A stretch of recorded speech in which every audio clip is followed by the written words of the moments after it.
आपल्याकडे आलाय हा मोठा राखीस. याचे संपूर्ण डिटेल जाणून घेण्यासाठी व्हिडिओ शेवटपर्यंत बघा. ओम साईराम मित्रांनो, आज बऱ्याच दिवसानंतर आलोय आपल्या केनलच्या अपडेट्सकडे, कारण आपण 5 ते 6 दिवस एक्सपो मध्ये बिझी होतो. तर आपल्या रेग्युलर शेड्यूल प्रमाणे घेतलंय आपण डॉग्सला खेळण्यासाठी मोकळं करून, त्यानंतर व्यवस्थित त्यांची फीडिंग आणि क्लिनिंग करून घेतली आणि आलोय आपल्या पुढच्या कामाकडे. आपल्याकडे आले क्यूट असे गोल्डन रिट्रीव्हरचे मेल आणि फिमेल पपीज.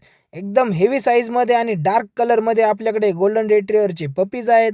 जर कुणाला हवे असतील तर तुम्ही माझ्या नंबरवरती मला कॉन्टॅक्ट करा आणि या क्यूट अशा फरी बॉल्सला तुमच्या घरी घेऊन जा. तुम्ही बघू शकता किती ऍक्टिव्ह तो व्हिडिओमध्ये तुम्हाला दिसत आहे. तर स्क्रीनवरच्या पॉमेरियनचं एकाचं नाव आहे हनी आणि दुसऱ्याचं नाव आहे बनी. हे दोन्ही आपल्या स्टड मिस्टर टफीचे मुलं आहेत. जर कुणाला स्टड पर्पजसाठी हवे असतील तर माझ्या नंबरवरती मला कॉन्टॅक्ट करा. एकदम टॉप क्वालिटीमध्ये पॉमेरियनचे 2 स्टड मेल असणार आहे. एकाचं वय आहे 8 महिने आणि एकाचं वय आहे 1 वर्ष. आपल्याकडे आलेल्या इंडियन चॅम्पियननी सायर झालेले बिगलचे मेल आणि फिमेल पपीज.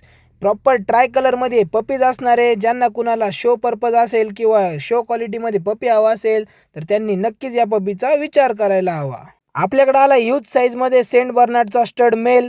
जर कुणाला स्टड पर्पजसाठी हवा असेल तर तुम्ही मला बिंदास कॉल करू शकता. ही आहे ह्यूज साईजची लॅब्राडॉरची वॅक्सिनेटेड फिमेल. हिच्याविषयी तुम्हाला काही डिटेल्स हवे असेल तर माझ्या नंबरवरती मला कॉन्टॅक्ट करा. आपण पेट कार्निवलमध्ये बिझी असल्या कारणाने कुणाचा जर कॉल उचलला गेला नसेल किंवा कुणाला व्हॉट्सअपवरती रिप्लाय देणं झाले नसेल तर मी मनापासून माफी मागतो. तुम्ही माझ्या नंबरवरती मला परत एकदा मेसेज करा, मी नक्कीच तुम्हाला रिप्लाय करेल. भेटूया उद्याच्या ब्लॉगमध्ये आणखी काही नवीन माहिती घेऊन. ओम साईराम.